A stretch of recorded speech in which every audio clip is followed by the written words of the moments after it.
वो क्या मिला आपको घर के अभी तहत? कुछ नहीं मिला। रिपेयरिंग के लिए मुआवजा मिलता है? कुछ कुछ नहीं। बहन, आपका शुभ नाम क्या है? सर मेरा नाम आरती है। हाँ। मैं मैरिड हूँ। मेरा हाँ। यहाँ मायका है, मेरा ससुराल खानो साइड है। अच्छा। तो मेरा यहाँ हमारी बहुत सारी खेती थी। ठीक है, मैं यही चाहती हूँ, हम मेरी तो यही डिमांड है कि मेरे मायके वालों को थोड़ा बहुत जमीन मिले, कहीं खेती करने के लिए मिले। क्योंकि ये देखो सर, इतने बुरे हाल हो गए, कल के दिन वहाँ से ऊपर से पानी आएगा तो सारा बह जाएगा। इनके लिए बहुत खतरा हो गया, यहाँ पे इनके लिए भी खतरा हो गया, सबके लिए। तो हम यही चाहते हैं इनको विस्थापन के लिए जगह तो दी जाए, थोड़ा थोड़ा बहुत इनके लिए खेती भी साथ में दी जाए, थोड़ा थोड़ा और रोजगार इत्यादि सरकार से डिमांड है। कुछ नहीं है, पापा यही है, खेती बाड़ी करते थे। पूरे यहाँ पानी वाली जमीन थी, सारी अदरक वगैरह लगा रखा था, मिर्ची लगा रखी थी, बहुत अच्छी खेती होती थी, धनिया था, मिर्ची थी, सारे बह गया सर, बुरे हाल हो गए। थैंक यू बहन। हम यही पट्टी भटबीड़ी मतलब मसूरी विधानसभा के अंतर्गत ग्राम क्यारा हमारा पड़ता है। और पूरी विधानसभा यानी आप ये भटबीड़ी लगा लो, माल देवता से लेके और क्यारा तक की जो पूरी रोड है वो क्षतिग्रस्त हो चुकी है, पूरी क्षतिग्रस्त हो चुकी है। क्षतिग्रस्त। और हमारे गांव क्यारा से जो ये रोड जा रही है इसमें तो ज्यादा ही नुकसान हुआ, मतलब यहाँ से आने जाने का कोई वो नहीं है। अच्छा। अब जो राशन भी पहुँच रहे हैं वो यहाँ तक पहुँच पा रही है। आपके घर में भी गुरुजी नुकसान हुआ है? हमारे घर में तो नहीं हुआ, लेकिन ये आवाजाही मतलब बंद हो चुकी है बस।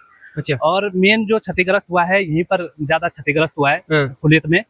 और इन 3 परिवारों का और हमारे भाई साहब हैं जिनके साथ आप आए हैं। आचार्य जी, हम ये जानना चाहेंगे कि सरकार से आप इस गांव के लिए क्या मांग करते हैं? जिस प्रकार से मैं रेकी कर पाया हूँ, देशभक्ति डायलॉग पहली बार यहाँ पर पहुंचा है, मुझे लग रहा है, पता लग रहा है जिनसे मैं बातचीत कर पाया, कोई मीडिया तंत्र यहाँ पर नहीं पहुंचा है। तो किस प्रकार से देखते हैं कि सरकार से क्या हेल्प, क्या मांग करते हैं आप? देखो, हमारा तो ये मानना है कि सरकार इनको ये आश्वासन दे चुकी है कि आपको विस्थापित दिया जाएगा, लेकिन विस्थापित से कुछ नहीं हो पाएगा। नहीं हो पाएगा। मेन चीज है, इंसान तो कहीं भी रह लेगा, जीवन यापन करने के लिए। रोड में भी आप छप्पर बना के रह सकते हैं, लेकिन जब रोजगार का कोई साधन नहीं है तो आप क्या करेंगे जीवन में?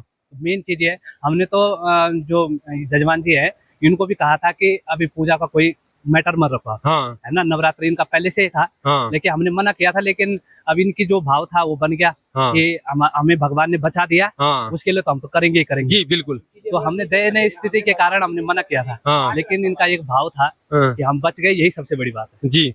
तो अब हम ये चाहते हैं कि इनको रोजगार का साधन मिले, जगह भी मिले, लेकिन रोजगार का साधन भी मिले। जी बिल्कुल। 3 परिवार तो ऐसे हैं यहाँ पर जो आप देख रहे हैं। हम तो दादा परदादा से लेकर यहाँ पौरोहित्य कर्म करके आ रहे हैं, और ये पूरे खेत हम ही नहीं, पूरा क्षेत्र जानता है इस चीज को, यहाँ जगह कैसी थी। डीएम साहब भी देख के चले गए कि यहाँ अदरक था, अदरक भी उठा के डीएम साहब को बताया गया, है ना। खेत आपने अपने आप दिख रहे हैं। अब बीच में कोई अखरोट का पेड़ बोने तो नहीं जाएगा नदी में, हाई वोल्टेज नदी के बीच में। तो इसलिए हम ये चाहते हैं कि इनको रोजगार का साधन भी मिले और रहने के लिए जगह भी मिले।